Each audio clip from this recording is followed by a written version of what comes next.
News 1226, honored with 4 Emmys and proud to be on your side. Thank you for trusting us with your stories. Live from Augusta, you're watching News 1226 at 11. New tonight, we're hearing from those in Burke County as a recall to remove Sheriff Alfonso Williams was discussed at the county commission meeting. Plus, what's next in North Augusta after traffic and pedestrian safety improvements were approved for Riverside Village? We have the details on how this could impact you in just a moment. Thanks for joining us tonight on News 12 at 11. I'm Zana Halliburton. Before we get into those stories, we're getting a check of your weather forecast with First Alert meteorologist Emily Acton. And Emily, it's been another day of heat and also storms mixed in. This seems to be the trend as we head later into the week. Yeah, it definitely is. So whatever we kind of saw yesterday and today, we're going to do it again tomorrow. But tomorrow might be a little bit more widespread coverage in terms of that heavy rainfall. We could actually see a little bit more of those severe thunderstorm warnings. Today we had 2 in the CSRA, but that might become a little bit more common throughout the afternoon tomorrow. So anticipate waking up in the morning. Temperatures will be in those lower to middle 70s. Very muggy start to the day. We'll already be in those middle 80s by 10 a.m. We're going to hit those low 90s for that average afternoon high. But again, scattered showers and thunderstorms will be in the picture. Some of them could be strong to severe. Main threat's going to be strong straight line winds. Heavy rainfall is also a possibility that could lead to localized flooding for those afternoon showers and thunderstorms. But that's not the only day we'll see rain. We can anticipate seeing rainfall pretty much everywhere for your Thursday as well. Again, it's not going to last all day, mainly those afternoon showers and thunderstorms. But good news is things are looking a lot better for the end of the week and into our weekend. Thanks for that, Emily. New tonight, we're getting new details about how the Riverside Village traffic and pedestrian improvement plans could impact traveling through North Augusta. Leaders approved the improvements last night. Your Kennedy Payne is live in studio. And Kennedy, how will the changes improve Riverside Village? Well, city leaders say these changes are meant to make Riverside Village safer and easier to access, especially during busy events. But some neighbors say they're starting to feel the pressure of growth and worry about how it's being managed. As North Augusta continues to grow, some neighbors say it's getting harder to navigate. They don't stop because they are hurried. They wanted who is the first who can get the parking. And even harder to recognize. It's totally different than I moved here 10 years ago, and I moved here because this town will have great school, great teacher, great community, really. But I don't know what happened. She says daily walks through Riverside Village have become risky, and other neighbors agree. You know, you understand growth has to happen, but it's just like at what point is enough? City Councilman David Buck says they hear these concerns. We're well aware that park is an issue down here, especially during events and things like that. And they're focusing on a safety plan. We're going to put bollards up so that it'll go along the sidewalks to prevent people parking on the sidewalks. We're going to increase crosswalk safety. We're going to start painting some yellow curbs to where you're not allowed to park, so people will know that you cannot park there. A weekend trolley will also start running on Fridays and Saturdays, making a stop at Riverside Village and downtown. There have been parking studies done down here that involve street parking as well as garage parking. Still, some neighbors say the city moved too fast. I don't know what I will like to change. Now it's too late. And they worry that it's only a matter of time before someone gets hurt. I'm surprised not the pedestrian hasn't been hit. I don't know that the yellow will be any more effective. Bug says Phase 1 improvements are starting soon, and he says Phase 2 will focus on adding parking and wayfinding signage and possibly new technology. Phase 3 is still in the early planning stages, but could include electric vehicle charging, hiring a parking consultant, and reworking the city's overall parking agreement. North Augusta, it's just the city of growth right now, and we'll have to continue to follow those changes and see if those improvements will help. Thank you for that, Kennedy. New tonight, we're hearing from citizens in Burke County after a commission meeting where the recall effort against Sheriff Alfonso Williams 100 sponsors, which is any Burke County resident who was able to vote in the last election. To Texas now, where both the death count and the number of those missing rose today as rescue workers continue to search for signs of life following the weekend's flash floods. As Nidia Cavazos reports, this comes as some of the Camp Mystic campers who witnessed the flash floods and survived are sharing their stories. Officials in Kirk County, Texas, continue to search for those who remain unaccounted for in the wake of the deadly 4th of July flash floods. More than 100 people have been confirmed dead and many more are missing. Just in the Kerr County area alone, there are 161 people who are known to be missing. On Tuesday, Texas Governor Greg Abbott took to the skies to survey the damage of the area. 5 campers and 1 counselor from Camp Mystic, a girls' camp in Kirk County, are still missing. Among the young campers who survived, there are feelings of guilt. It's hard to hear because they were so young. I feel guilty that we were so safe and oblivious while they were living hell on earth. Lily and Paige Kummerfeld have gone to Camp Mystic for nearly a decade and were there at the time of the floods. It happened so quickly that no one really had time. For their parents, the hours-long wait to find out if their daughter survived the floods was excruciating. When I heard Lily's voice from the EMS phone, it was the sweetest sound I'd ever heard. She goes, "Hi, Mom, it's Lily." And it was the best sound. Questions remain as to whether more could have been done to alert the public as floodwaters rose rapidly. Kerr County officials say they are not focused on a timeline, but instead on rescue efforts. This team up here is focused on bringing people home. President Trump will travel to Texas on Friday. Nidia Cavazos, CBS News, Kerrville, Texas. With at least 109 dead, this is one of the deadliest natural disasters in Texas history, and it now exceeds the toll from Hurricane Harvey in 2017.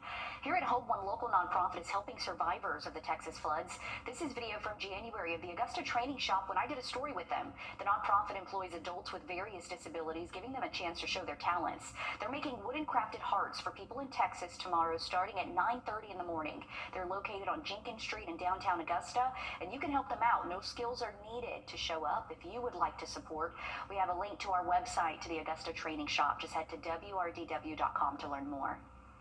New tonight, we're working to learn more as the South Carolina Highway Patrol says one person is dead after a crash in Orangeburg County today. Troopers say a 2011 Toyota Camry went off Charleston Highway just outside of Orangeburg and hit a ditch, a culvert, and a utility pole before flipping.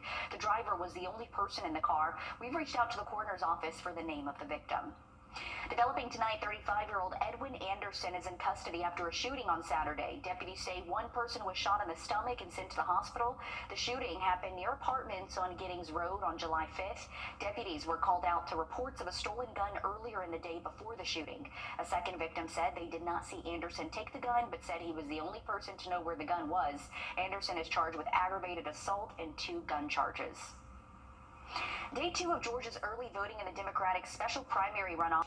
Well, looking at the forecast for tomorrow, starting off dry, but scattered showers and thunderstorms will be the story for the second half of our day. Some could be on the severe side, so I'll take a look at that and your 7-day coming up. Plus, Israel and tariffs were discussed at the Trump administration cabinet meeting today. We'll get the latest from the White House after the break. At Parker's Kitchen, we go big, like our huge, crunchy, juicy, never frozen chicken tenders with an extra large serving of Parker's signature sauce. At Parker's Kitchen. Breaking right now, a shutdown on I-20 is causing Stay delays. connected to the team you trust your way. We have a safety alert for all you mom and dads out there. Get breaking news and investigations here on the WRDW News app. We're tracking strong to severe. Get instant forecasts with real-time alerts here on the WRDW First Alert Weather app. And stream live on your TV, here or watch anytime on your schedule. We're covering breaking news out of Augusta. Download all 3 for free. Stay connected to WRDW wherever you are. My moderate to severe crop. And stream live on your TV, here or watch anytime on your schedule. We're covering breaking news out of Augusta. Download all 3 for free. Stay connected to WRDW wherever you are. My moderate to severe Crohn's symptoms kept me out of the picture. With Skyrizi, feel symptom relief at 4 weeks. Many people were in remission at 12 weeks, at 1 year, and even at 3 years. Don't use if allergic. Serious allergic reactions, increased infections, or lower ability to fight them may occur. Before treatment, get checked for infections and TB. Tell your doctor about any flu-like symptoms or vaccines. Liver problems leading to hospitalization may occur when treated for Crohn's. Ask your gastroenterologist about Skyrizi. Now, your first alert weather with meteorologist Emily Acton. Well, this afternoon we saw high temperatures right at 96. Tomorrow a little bit cooler, but hey, we're starting off our morning very mild for us. I would go ahead and say warm. I mean, we're going to be in those middle 70s to kick off our Wednesday. Very muggy conditions, and we're going to see that cloud cover and sun kind of mixed in for the first half of the day. But once we get after 1 p.m., that's when we're going to start tracking that chance for strong to severe thunderstorms for our area. So just make sure you're staying weather aware for the second half of the day tomorrow. And this will kind of halt our temperatures from reaching those middle and upper 90s like we saw today and yesterday. So things will feel a little bit better in the afternoon. But again, we are tracking that chance for rain. Nothing on the radar right now. So overnight tonight, things are looking calm. And the start of your day tomorrow will be calm and dry. But make sure you have that rain gear with you, because 1:30 will come around quick and you're going to wish that you had that rain gear for your afternoon, lasting into our evening. Scattered showers and thunderstorms. And again, any of these have the potential to turn severe. So main threat is going to be strong winds and heavy rainfall that could lead to localized flash flooding. And this is going to last into our evening and possibly into the early overnight hours. And I know I just showed you that model right there, but don't pinpoint exactly where that rainfall was. Just know anybody here in the CSRA has that chance for those strong to severe thunderstorms. Maybe a light shower overnight, but I think our chances for that strong to severe storm will kind of cap off after sunset for us. But marginal risk, again, that's a level 1 out of 5 for all of our counties here in the CSRA. Once we get into our Thursday, we're still under a marginal risk for a good portion of our area. Heavy rainfall can be expected for all of our counties. So again, widespread rain for your Wednesday and Thursday afternoons. Friday, things are looking a little bit better, and same for Saturday, Sunday. Things are looking a lot drier for the end of our week and into our weekend. But with that, temperatures will be on the rise. We can expect 95 Saturday, 97 Sunday. That's going to lead into our work week next week. Lower rain chances, but higher temperatures. So I'm kind of not too mad about these rain chances that we'll see. But honestly, as long as the weekend's dry, I think that that's what most people care for. Zayna, overnight, we're going to stay pretty mild in at those middle 70s. Breaking news tonight, the Richmond County Sheriff's Office says it may have recovered a necklace that they say was stolen from Xavion Wimberly, who was killed in a hit-and-run accident earlier this year. Tonight, deputies released this picture as they arrested 7 people on drugs, gun, and stolen property charges on Brookshire Drive. Deputies say one of the suspects arrested may have been wearing a necklace that belonged to 23-year-old Xavion Wimberly. He died after a hit-and-run crash in May. The driver that hit him is in custody facing charges. At the end of June, the County Sheriff's Office and Richmond County Sheriff's Office held a joint press conference saying their investigation into Wimberly's death showed someone stole from the man as he was dying on Deansbridge Road. A $7,500 reward was offered for information on the possible theft. Wimberly was the grandson of the late Judge Sterling Wimberly in Burke County. In a statement tonight, Sheriff Brantley said in part, quote, "This is a prime example of what we can achieve when agencies work together." Wimberly's dad was contacted to identify the necklace, and the sheriff says additional charges are possible. President Trump held his 6th cabinet. We're on your side tonight with the safety alert before you go to bed in McCormick County. Within the last 3 hours, we've learned of a boil water advisory for those in Parksville, Plum Branch, Modoc, and Clarks Hill. Officials say dirt or debris may have entered the water system because of a main water line break. You should boil your water for 1 minute before cooking or drinking. The advisory is in effect until further notice. We'll let you know when we have any updates on that boil water advisory. Airline travel is changing in a big way. Coming up, we hear from the Department of Homeland Security on the changes to screenings. And as we head to break, here's a live look from Kansas City and your winning lottery numbers.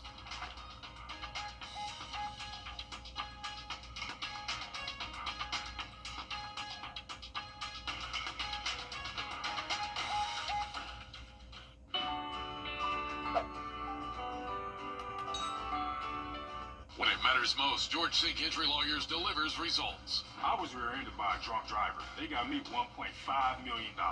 Go with the name you know and trust. Get George Sink Law Firm on the line. Call 999-999. Augusta University Health System is now Wellstar, affiliated with Medical College of Georgia, which means you get more. More personalized care for your whole health, more compassionate expertise, more seamless access to care at your convenience, more support at every step, more time to live your best life. Visit wellstar.org/Augusta to learn what more can mean for you. Wellstar, more than healthcare, people care. Elevate your drive. Check this out. This isn't what comes to mind when a husband carries his wife over the threshold. More than 200 people from across the world gathered in Finland to compete in the annual wife-carrying World Championship. These couples literally put the strength of their marriages to the test, racing through a course filled with obstacles. American couple Caleb and Justine took the title in the main event. She did a great job. We went underwater and she didn't panic, so we're happy. She did a good job. Never done anything like that. Jump in a water puddle with my wife. So we'll go hear some other stories from everybody else. Yeah, I don't know about that. That does not look comfortable at all. Head in the water and everything.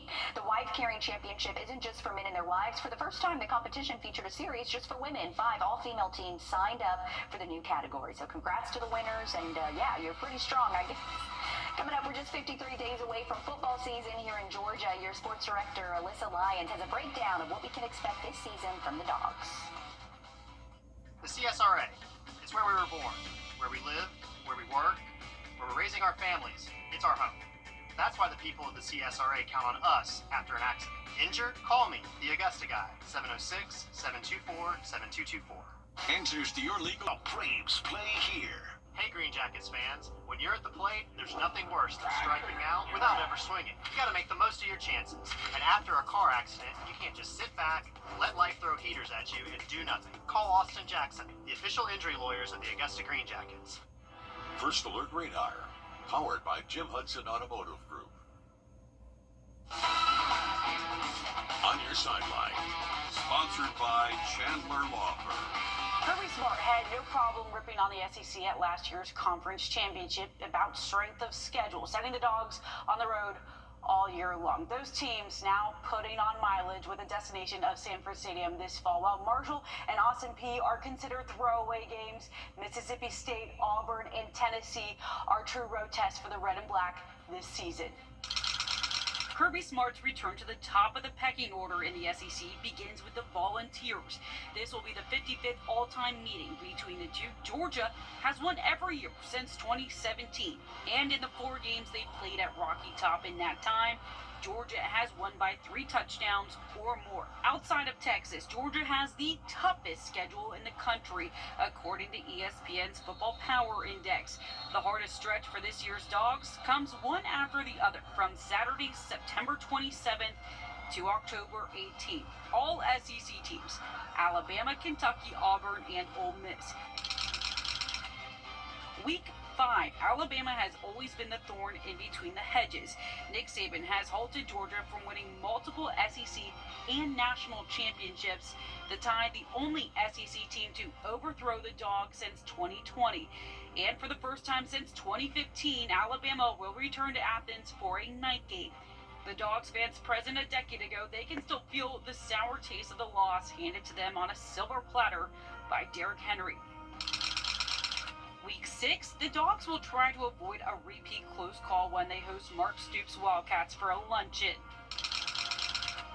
Week 7, the Deep South's oldest rivalry was Georgia's most comfortable SEC win last season, but playing at Jordan-Hare is a beast, and when you wake it, Kirby Smart's squad will need to pull out all the stops to get out there relatively unscathed like they did in 2023.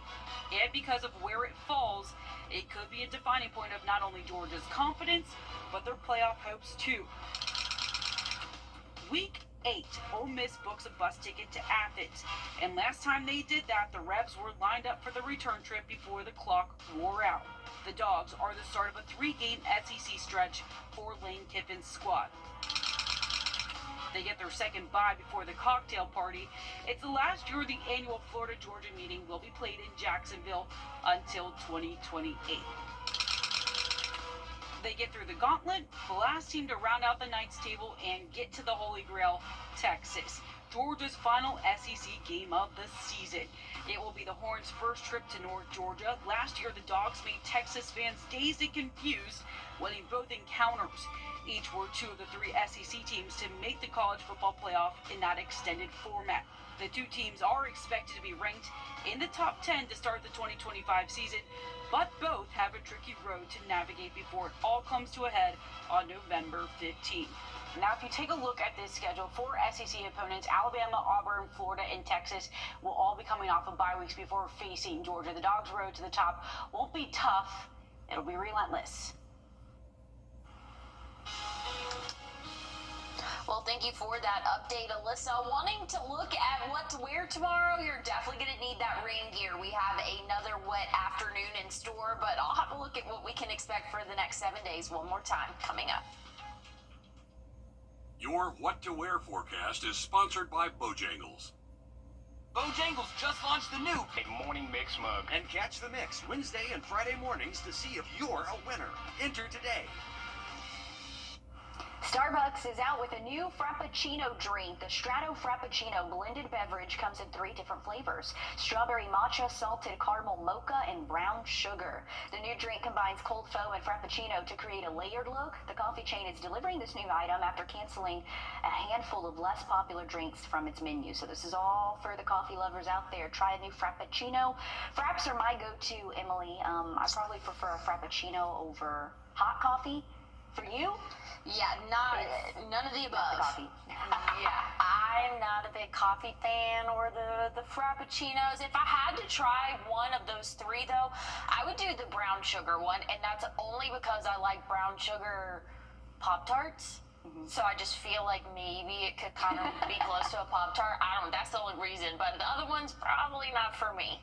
But yeah, I don't really go to Starbucks for drinks. I'll go there, but they have good food options. I can get like a little protein box.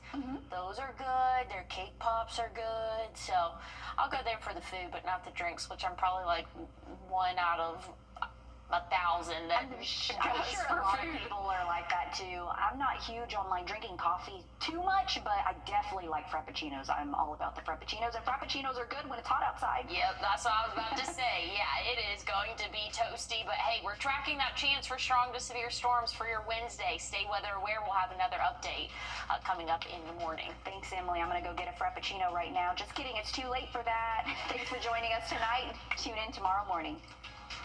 He was going to kill me, it's believed, on the day that I was rescued.